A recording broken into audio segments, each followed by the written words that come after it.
신앙 고백하시겠습니다. 전능하사 천지를 만드신 내가 믿사오며 그 외아들 우리 주 예수 그리스도를 믿사오니 이는 성령으로 잉태하사 동정녀 마리아에게 나시고 본디오 빌라도에게 고난을 받으사 십자가에 못 박혀 죽으시고 장사한 지 사흘 만에 죽은 자 가운데서 다시 살아나시며 하늘에 오르사 하나님 우편에 앉아 계시다가 저로서 산자와 죽은 자를 심판하러 오시리라. 성령을 믿사오며 거룩한 공예와 성도가 새롭게 하는 것과 죄를 사하여 주시는 것과 몸이 다시 사는 것과 영원히 사는 것을 믿사옵나이다. 아멘. 시편 1편 1절에서 6절 말씀입니다. 시편 1편 1절에서 6절 말씀입니다. 복 있는 사람은 악인들의 꾀를 따르지 아니하며 죄인들의 길에 서지 아니하며 오만한 자들의 자리에 앉지 아니하고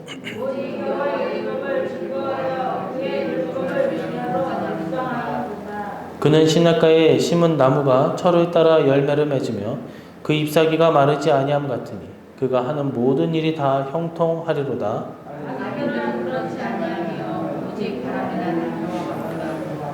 그러므로 악인들은 심판을 견디지 못하며 죄인들이 의인들의 모임에 들지 못하리로다.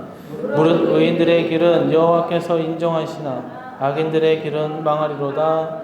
아멘. 2023년 새해가 밝은 가운데 우리는 첫 수요 예배로 하나님 앞에 영광을 올리고 있습니다. 하나님께서 이번 한 해에도 인도하시고 또한 지키시는 축복과 도우신 은혜를 베푸시기를 간절히 축원합니다.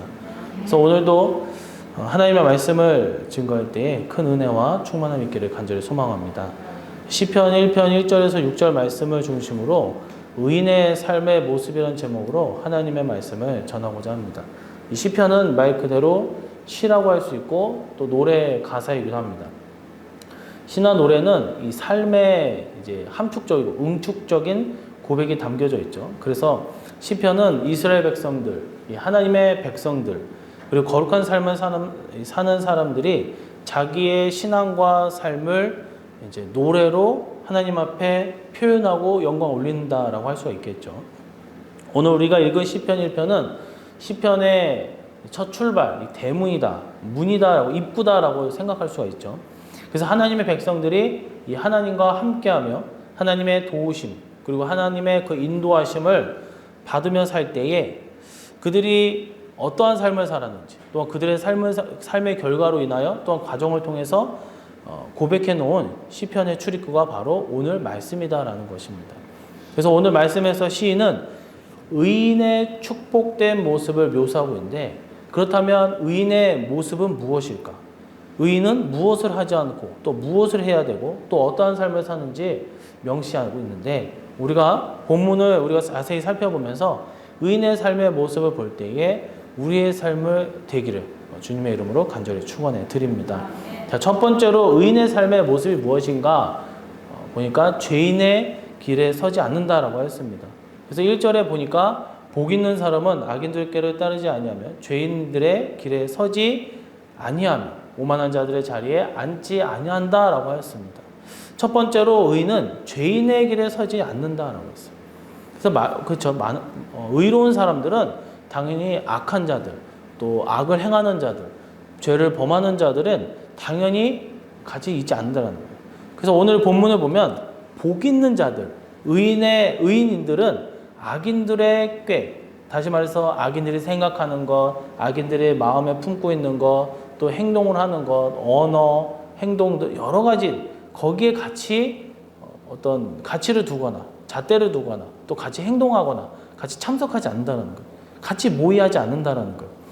여기서 악인들의 꾀를 따르면 당연히 사단이 주는 악한 생각, 세상적인 생각이다라는 거예요. 또 오만한 자리에 이 앉음은 죄악된 태도를 고집하는 모습을 의미합니다. 이 모든 것의 구체적인 내용이 바로 이 죄인들의 길에 서는 것이죠. 그래서 여기서 길이라는 것은 히브리어로 때레크라는 단어를 씁니다. 여정, 삶, 또한 태도, 삶의 방향 등을 의미합니다. 그래서 어떤 여행자가 그냥 무작정 여행자 가는 것이 아니라 어떤 목적지를 정하고 길을 가듯이 악한 자들은 악을 꾀려낸 그대로 그 목표를 삼고 간다는 거예요. 반대로 의인들은 악한 것이 아닌 선한 의지와 선한 생각을 품고 그 목표를 향해서 나아간다는 거예요. 우리는 이 말씀을 통해서 우리의 삶을 좀 뒤돌아보시기를 간절히 원합니다. 의인으로 사는 길에 하나님께서 함께 하신다는 거예요. 악인의 목표, 악인들의 삶은 당연히 마귀가 가까이 있다는 거예요. 악한 길을 생각하거나 악한 길을 걷거나 악을 고집하며 오만한 자리에 주저앉아 버리면 당연히 뭐예요? 하나님의 심판만이 기다리고 있다는 거예요. 여러분, 의로운 길로 가며 의로운 길로 행하시는 그것만 목표로 두고 살아가시기를 간절히 소망합니다. 그랬을 때에 올 한 해 하나님의 축복 속에 바로 서며 사시기를 주님의 이름으로 간절히 축원합니다. 의로운 길을 가며 의로운 길, 또한 의로운 행함, 의로운 행위, 그것만이 우리의 삶의 과정과 또한 목표요, 또 좋은 결과가 이루어지기를 바란다라는 것이죠. 그래서 복음서 중 첫 번째 복음서인 마태복음은 그 내용 전개에 있어 두 가지 중요한 기둥이 있습니다. 바로 마태복음 5장과 7장, 즉 3장으로 구성된 이 산상수훈, 마태복음 23장, 또 25장 역시 3장으로 구성된 예수님의 최후 설교 내용을 담고 있습니다. 이 중 마태복음 7장, 25장 이 두 개는 이 설교들의 내용 마지막 부분 다 악한 자들의 심판을 경고하고 있어요. 먼저 마태복음 7장을 보면 19절에 그 아름다운 열매를 맺지 않은 가지는 찍어버린다고 했어요. 그리고 나서 불에 던져버린다고 했어요. 그냥 땔감용으로 쓴다 이거예요. 7장 23절은 불법을 행하는 자는 심판하는 것이고 그 내용 26절에서 27절 말씀대로 행치한 자들은 이 모래 위에 집을 세우는 것 같다라는 거예요. 그냥 막 내가 열심히 막 쌓아놓은 거예요. 파도 한번 치면은 순식간에 사라진다라는 거예요. 아무것도 남다라는 거예요. 다른 한편으로 마태복음 23장에서 25장으로 이어지는 마지막 설교 내용이 25장 41절을 보면 예수님과 그 제자들을 업신여긴 자들을 염소로 비유하고 있다는 거예요. 그들이 저주를 받아 영영 꺼지지 않는 그 불, 영원한 그 지옥의 심판을 받게 된다라고 경고하고 있어요. 우리는 축복의 길을 가야 될 줄로 믿습니다. 하지만 이를 위해 먼저 악인의 길을 멀리할 줄 알아야 된다는 거예요. 그러니 결코 악한 자들의 꾀를 함께 공유하고 생각하지 마시길 바랍니다. 악한 길을 걷거나 악을 고집하거나 오만한 자리에 주저앉거나 또한 그거를 바라보며 원하고 부러워하면 안 된다는 거예요. 오직 의로운 길로 의로운 그것을 행하기 위해서 애쓰시기를 간절히 소망합니다. 우리 기독교 역사에서 자주 들어서 아는 인물 중에 이 조나단 에드워드라는 목사님이 있어요. 이분은 경건한 신앙인이고 또한 설교자고 신학자로 살았고 그 가정 또한 철저하게 기독교적 관점에서 가정을 바로 세웠어요. 또 그와 동년배인 맥스 주크라는 사람이 있어요. 그는 신앙의 길로 갈 수 있었어요. 그러나 철저히 불신앙적인 삶을 살았다고 합니다. 어느 시점에 두 사람의 가계, 즉 그 후손들, 그 족보를 쭉쭉 따라갔을 때 조나단 에드워즈의 가계는 조사 당시에 그 후손 중 대학 총장이 12명, 교수가 75명, 의사가 60명, 미국 부통령이 1명, 그 외 목사, 군대 장교, 법률가, 정치가 등등 이 400여 명이 이 세상 쪽으로 선하게 형통하고 영향력을 끼쳤다고 해요. 반대로 맥스 주크라는 사람을 보니까 그의 후손들은 유아로 사망한 자가 무려 309명, 거지가 310명, 불구자가 440명, 매춘부가 50명, 강도가 60명, 살인자가 70명, 그저 그런 삶을 산 자리 50여 명은 가게가 이렇게 어마어마한 집안인 것 같아요. 여러분, 우리가 어떻게 살아야 할까요? 선택의 여지가 있습니까? 생각해 볼 필요가 있어요. 당연히 악인의 길을 쫓지 말아야 된다는 거예요. 의인의 길로만 우리가 가야 된다는 거예요.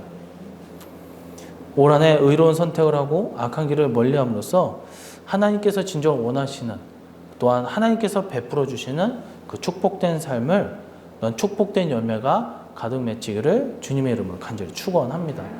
자, 두 번째입니다. 여호와의 율법을 주야로 묵상해야 된다라고 했습니다.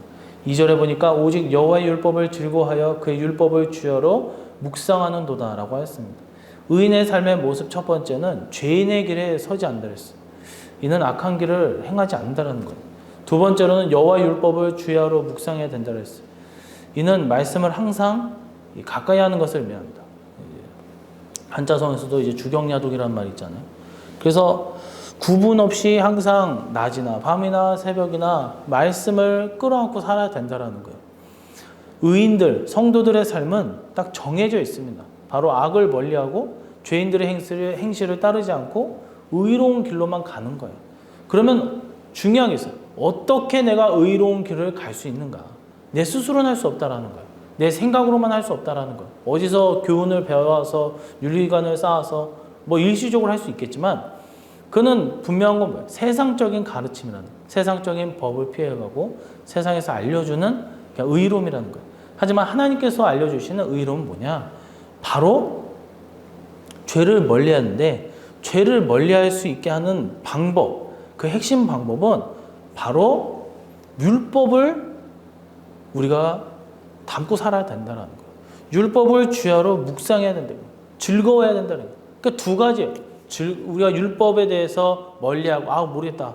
아우 메시지가 너무 무거워. 아우 글씨가 너무 많아. 이게 아니라 그 하나님의 말씀을 보는 것만 즐거워하고 그리고 거기서 끝나는 것이 아니라 그 말씀을 늘 묵상한다라는 거예요. 묵상하는 게 뭐예요? 말씀을 읽어야 된다는 거겠죠. 그래서 여기서 율법을 즐거워한다는 것은 말씀을 내가 읽고 또한 묵상하는 계속적으로 종일토록 내가 그것을 잊지 않고 그 말씀을 기억하면서 살아가야 된다는 거예요.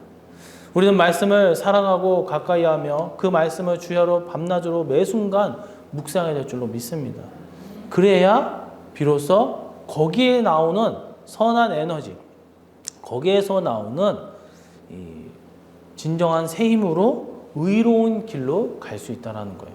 그러니까 내 힘으로 갈 수 없다는 거죠. 그래서 여기서 묵상하는 도다로 번역된 히브리 원문 표현은 하가오라는 단어였어요. 이것은 중얼거리다. 그리고 신중히 생각하다, 근심하다 등의 의미가 있어요. 늘 말씀에 우리 입술로 고백되어야 되고 또 그 말씀을 입술로 말하는 것에서 그치지 않고 그 말씀을 주의 깊게 신중하게 생각하고 또한 근심해야 돼요.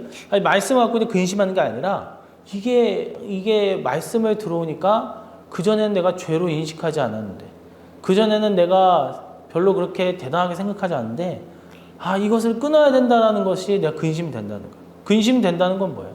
내 안에 말씀이 나를 자꾸 자극하는 거야. 그거 잘못됐다. 그거 끊어내야 된다. 말씀대로 살지 못하였을 때 진심으로 아파하며 마음으로 근심케 한다는 거예요. 이것이 축복된 성도들의 모습, 의인들의 모습인 줄로 믿습니다. 의인이라고 해서 기계처럼 자동으로 의로운 일을 하는 것이 아니에요. 말씀 앞에 진지해야만, 말씀 앞에 진실해야만 그렇게 될 수가 있습니다. 우리가 이것을 기억하시기를 간절히 소망합니다. 말씀을 묵상한 성도들, 말씀을 입술로 고백하는 성도들, 말씀을 신중히 생각하고 말씀 앞에 살고자 근심함으로 하나님 앞에 인정받는 성도들, 하나님의 축복을 진정으로 받는 우리 일산교회 모든 성도님들이 되시기를 간절히 축원합니다. 그래서 마태복음 4장 1절에서 11절에 보면 예수님께서 마귀의 시험을 받으시잖아요. 당시 예수님은 무려 40일을 금식하셨어요. 목마르고 배고프고 힘이 딸리고 굉장히 쇠약한 가운데 있었어요. 하지만 예수님은 마귀의 시험을 철저하게 완전하게 이기셨다는 거예요. 그 같은 승리의 비결은 뭐예요? 어디서 찾아볼 수 있을까요? 마태복음 4장 4절, 7절, 10절을 보면 동일하게 반복된 내용이 있는데 바로 기록된 바. 뭐가 기록됐을까요? 또 돌이 떡이 되게 하라는 시험에도 주님은 사람이 떡으로만 사는 것이 아니라 하나님의 말씀으로 산다라고 하셨고 또한 하나님을 시험하려는 마귀의 유혹에 대해서도 자신에게 경배하면 천하 만국을 다 주리라는 마귀의 유혹에도 기록된 바 하시며 철저히 말씀으로 이기셨다는 거예요. 하나님의 말씀, 하나님의 기록된 말씀이 기록된 바. 주님은 말씀에 대해 양식처럼 말씀을 가까이 하시고 말씀에 대해서 진지하셨다는 거예요. 그리고 그 말씀을 모든 것에 앞세우셨다라는 거예요. 이로써 마귀의 시험을 이기셨죠. 이는 또한 주님이 주신 우리를 향한 바로 승리의 롤모델이에요. 우리가 그렇게 해야 된다라는 거예요. 어떻게 해요? 주님처럼 늘 기록된 바 말씀을 붙들고 말씀을 진지하게 생각하고 말씀 앞에 갈등하고 고민하고 거룩한 방향으로 나아가야 된다라는 거예요. 올 한 해도 분명히 마귀는 우리를 넘어뜨리기 위해서 부단히 애쓸 거라는 거예요. 우리 시험에 들게 하고 우리의 여러 가지 외적인 부분, 내적인 부분 우리를 넘어뜨리려고 하려고 하고 내 자신을, 내 가정을, 관계를 자꾸 넘어뜨리는 거예요. 범죄하게 하고 탐심을 갖게 하고 욕심, 의인의 삶을 못 살게 하고 악인의 길로 끌어간다는 거예요. 그러나 오늘 말씀처럼 내가 말씀을 즐거워하고 또한 말씀을 주야로 묵상하고 이 말씀 그 자체를 내가 끌어안고 산다면 의로운 길로 갈 수 있을 줄로 믿습니다. 여러 가지 시험, 마귀의 그런 악한 영의 이끌림을 절대로 받지 않는다는 거예요. 하나님의 영의 인도하심과 하나님의 영으로 인하여 보호하심을 분명히 있을 줄로 믿습니다.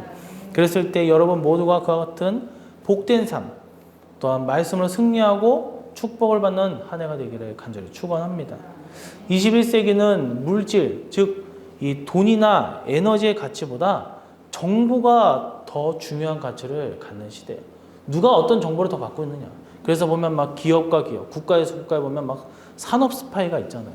어떻게 해서는 기밀 문서를 빼와가지고 다른 나라에 팔아버리고 또 국가나 또 기업에서 막 그렇게 시키잖아요. 우리나라 다 빼간다고 하지만 우리나라도 다른 나라에서 빼가는 경우가 있단 말이에요. 그렇게 할 정도로 굉장히 정보라는 것은 중요하다라는 거예요. 군사적으로, 외교적으로, 경제적으로 마찬가지예요. 기술은 말할 것도 없어요. 국가적, 개인적 경쟁력의 척도가 바로 정보예요. 어디 그뿐입니까? 사람의 존재 자체도 정보에 다 축적되어 있다는 거예요. 그것이 뭐예요? 바로 DNA, 유전자라는 거예요. 유전자가 어떤 정보를 가지냐에 따라서 그 사람이 어떠한 삶을 살아가느냐가 결정된다는 거예요. 그 사람의 삶의 방식을 결정하고 삶의 태도, 건강까지도 결정한다는 거예요. 저는 하나님의 말씀의 정보가 모든 것의 본질이라는 것을 말씀드리고 싶어요. 창세기 1장 11절을 보면 하나님이 이르시되 땅은 풀과 씨 맺은 채소와 각기 종류로 씨 가진 열매 맺은 나무를 내라 하시니 그대로 되어라고 했어요. 즉 말씀하시니 그 말씀대로 하늘도 땅도 동식물도 사람도 지금 이 천지를 다 창조하셨다. 말씀 그대로. 우리가 말씀대로 살면 그 말씀이 우리의 삶을 창조하게 되어 있다라는 것입니다. 1978년 노벨상을 수상한 막스 플랑크라는 사람도 정보가 우주 만물의 본질이라고 했어요. 이는 과학적 일반론적 차원의 주장이지만 성경적으로 봤을 때 진리에 부합한다 할 수 있어요. 우리의 삶, 또한 우리의 하루, 또한 하루도 우리의 한 해도 말씀 정보를 따라 조성되어야 된다는 거예요. 그릇된 정보를 따르고 말씀을 떠난다면 거기에는 마귀의 역사로 인하여 비극으로 끝날 수 있다는 거예요. 오로지 말씀을 가까이 하고 정말 우리의 그 마음판에 기록하라고 했죠. 마음판에. 우리의 영과 육에 말씀으로 가득 채워져서 올 한 해 매일매일 말씀 안에 새롭게 창조되고 말씀으로 말미암은 축복으로 가득 채워지는 삶이 되시기를 주님의 이름으로 간절히 축원합니다. 세 번째입니다. 그 하는 일이 다 형통하다라고 했어요. 3절에 보니까 그는 시냇가에 심은 나무가 철을 따라 열매를 맺으며 그 잎사귀가 마르지 아니함 같으니 그가 하는 모든 일이 다 형통하리로다라고 했어요. 의인의 삶의 모습 첫 번째는 죄인의 길에 서지 않는다고 했어요. 이는 악한 일을 행치 않는다고 했어요. 두 번째로는 여호와의 율법을 주야로 묵상한다고 했어요. 말씀을 항상 가까이 한다고 했어요. 그리고 세 번째로는 그 하는 일이 다 어떻게 결국에는 결과예요. 결과. 형통하다고 했어요. 형통하다. 범사에 하나님의 축복을 받게 됨을 의미합니다. 오늘 본문은 의인의 삶, 악한 삶을 행치 않고 말씀대로 사는 성도의 삶의 궁극적 모습에 다 형통하리로다라고 선언하고 있어요. 우리는 형통하리로다라는 말을 모든 게 다 잘 된다는 의미로 이해할 수 있어요. 물론 그런 의미가 있죠. 하지만 이 표현은 거기서만 그치지 않고 형통하리로다로 번역된 히브리어 원문 표현을 살펴보면 이 찰라우라는 단어, 찰라우라는 것은 돌진하다, 또한 그리고 유익하다, 번영하다라는 속뜻이 담겨져 있어요. 그러니까 하나님의 말씀대로 살면 생각해 보세요. 만사 형통합니까? 위기와 고통, 병, 심지어 감기, 타박상 이런 거 없나요? 그렇지 않다라는 거예요. 사실 더 큰 위기, 어려움 이런 것들 맞을 때가 있어요. 하지만 성도들은 이 말씀의 능력을 의지하고 하나님의 함께 하심을 힘입어 그 모든 고통을 맞서서 돌진하고 모든 위기를 뚫어버릴 수 있는 이 힘이 있다는 거예요. 그래서 그 모든 삶의 문제에 결국 뭐예요? 승리했을 때 더 큰 유익이 있다는 거예요. 더 성장할 수 있다는 거예요. 그냥 번영하는 것이 아니라 어떤 위기와 어려움이 와도 흔들림이 없는 번영이 있다는 거예요. 우리가 2023년 이와 같은 모습으로 서기를 간절히 소망합니다. 악한 꾀를 버려요. 말씀을 주야로 묵상하고 말씀을 내가 끌어안고 살아요. 오만한 자리를 멀리해요. 그로 인하여 말씀대로 그 삶으로 살 때에 참된 형통의 삶이 열리시기를 간절히 소망합니다.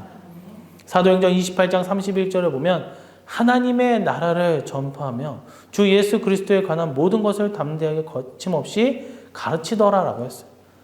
또한 계시록 20장 4절에 보니까 또 내가 보좌들을 보니 거기 앉은 자들이 있어 심판하는 권세를 받았더라. 또 내가 보니 예수를 증언함과 하나님의 말씀 때문에 목배임을 당한 자들의 영혼들과 또 짐승과 그의 우상에게 경배하지 아니하고 그들의 이마와 손에 그의 표를 받지 아니한 자들이 살아서 그리스도에 더불어 1000년 동안 왕노릇하니라고 했어요. 이 말씀의 첫 번째 사도행전 말씀은 초대교회의 최종 모습이에요. 초대교회 참종인 바울의 최종 모습이자 사도행전의 어떻게 보면 결론이라고 할 수 있어요. 계시록의 말씀은 정말 참교회의 최종 모습을 보여주고 있다는 거예요.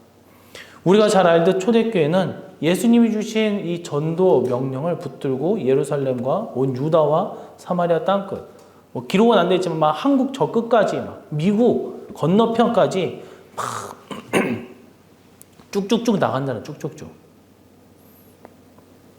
말씀을 붙들고 그 사명 감당할 때에 투옥, 순교, 매맞음의 위기도 있었지만 궁극적으로는 거침없이 담대하게 말씀을 전하는 모습으로 귀결됩니다. 이 자신들의 사명을 완수하는 거예요. 여러분, 이것이 참된 형통이라 할 수가 있겠습니다. 계시록은 정말 대환란 중에서도 예수님의 증언을 위해 하나님의 말씀 때문에 목배임까지도 당한 일이 있음을 말씀하고 있어요. 하지만 그들은 최후 살아서 그리스도와 더불어 1000년 동안 왕노릇한다고 했어요. 여러분, 이와 같은 사명의 삶, 승리의 삶, 최후의 영광 위에 나아가는 성도들이 다 되시기를 간절히 소망합니다. 이것이 진정 참된 형통인 줄로 믿습니다. 보면 우리나라도 이제 형통함의 그런 게 있잖아요. 맨날 담임 목사님이 전도하고 오면 맨날 자랑하는 게 우리나라 화장실을 놓고 맨날 가지고 맨날 화장실만 얘기를 하나 그럴 수 있는데 벤투 있잖아요. 우리나라 벤투 감독이 얼마 전에 이제 포르투갈로 이제 귀국을 했단 말이에요. 금이 환영을 한 거죠. 어쨌든 이 한국이라는 나라를 16강까지 올려놨으니까. 근데 이제 거기에 이제 MC가 여자 MC였던 것 같아요. 약간 이제 한국을 비꼬면서 모사한 나라 아니냐, 모사한 나라 아니냐면서 우리나라를 약간 무시하는 발언을 했어요. 그게 좀 모사한 나라에서 좀 살기 힘들었을 텐데 보니까 벤투 감독이 저 일산 백석에서 살았던 것 같아요. 백석역 부근에서 살았던 것 같은데 살기 좀 힘들지 않았냐 이렇게 얘기하는데 약간 이제 발끈하면서 한국 가봤냐, 한국 가보지 않지 않냐. 그래서 벤투도 뭘 얘기하면 화장실 얘기하더라고요. 화장실에 비데가 그렇게 깔려있는 나는 한 번도 본 적이 없다. 근데 우리나라 봐라. 우리나라가 이제 포르투갈 얘기하는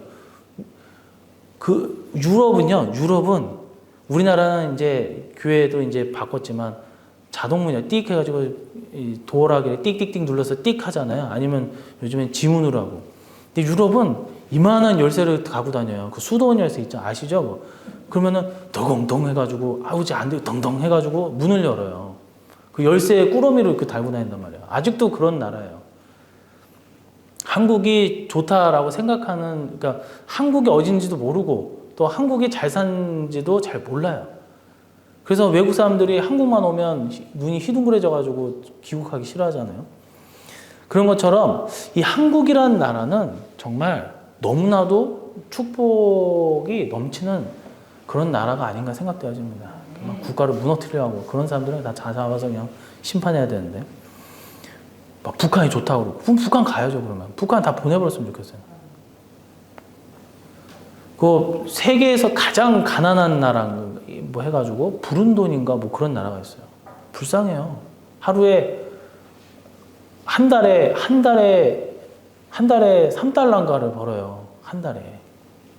근데 왜 또 가난하면은 좀 적당히 나야 된다. 막 10식구, 막 12명 이렇게 되는데 그 아내는, 남편은 일하러 가고 어떻게 해서는 일을 하고, 아내는 쓰레기를 뒤지는 게 하루 일과예요. 쓰레기를. 먹을 것을 어떻게 구해야 되냐. 신발이 어디 있습니까? 다 맨발로 돌아다니고. 우리나라는 맨발로 돌아다니는 사람이 어디 있습니까? 신발만 몇 켤레 해야 되지.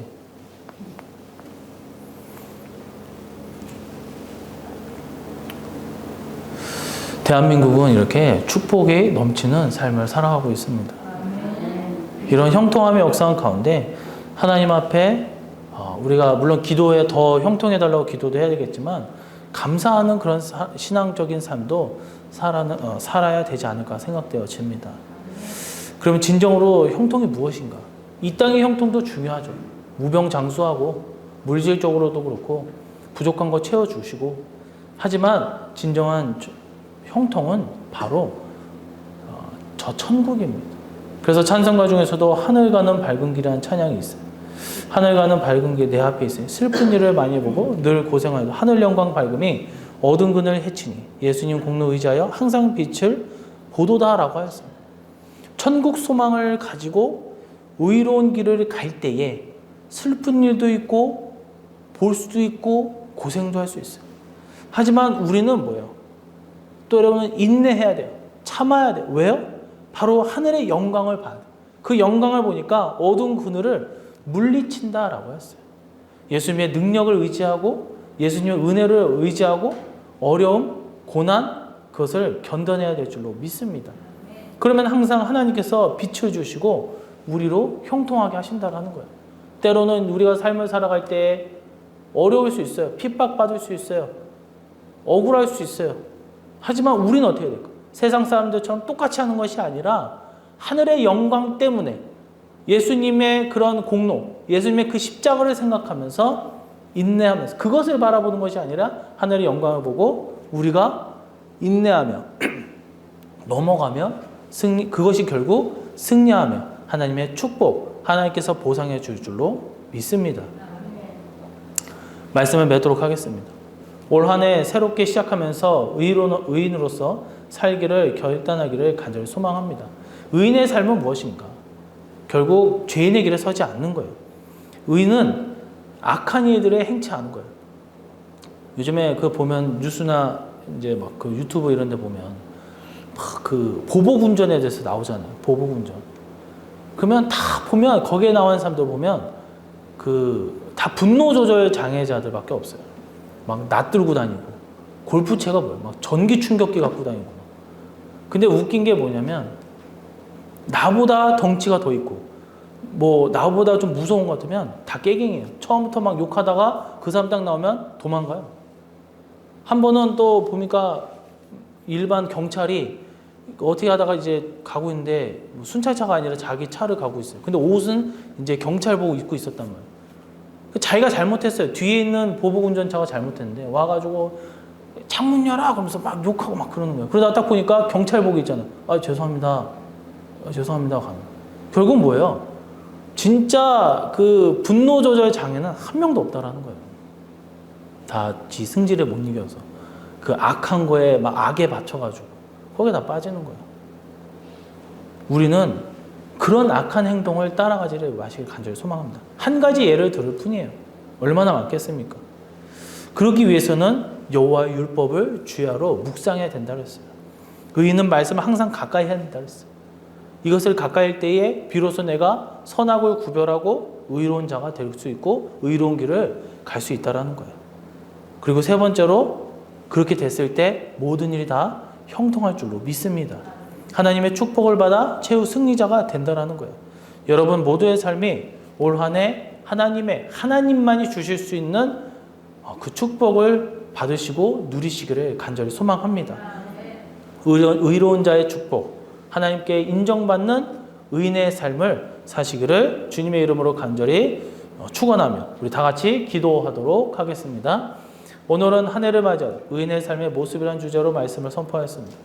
2022년 작년에도 그랬지만 올 한 해에도 다시 한번 성령 하나님께서 주신 선한 의지로 죄인의 길에 서지 않아 죄를 멀리하고 오로지 하나님의 말씀을 주야로 묵상하며 가까이 하는 삶을 살게 하시고 그로 인하여 영육 간의 건강과 형통의 축복이 넘치게 해달라고 이 시간 주여 삼창 부르시고 기도하도록 하겠습니다. 우리를 위해 십자가에 피 흘려 돌아가신 주님의 은혜와 전능하신 성부 하나님의 끝없는 사랑으로 우리를 구원해 성님이 주관하심과 또한 내주하시고 세임을 허락하시고 인도해 주시는 성령님의 충만함의 은혜로 2023년 올 한 해에는 죄를 멀리하고 여호와 하나님의 말씀만을 묵상하며 형통의 역사함 속에 최후의 승리의 길을 걷는 큰 축복과 큰 은혜가 우리 성도의 머리와 가정과 그리고 교회 위에 영원토록 함께 있을지어다. 아멘.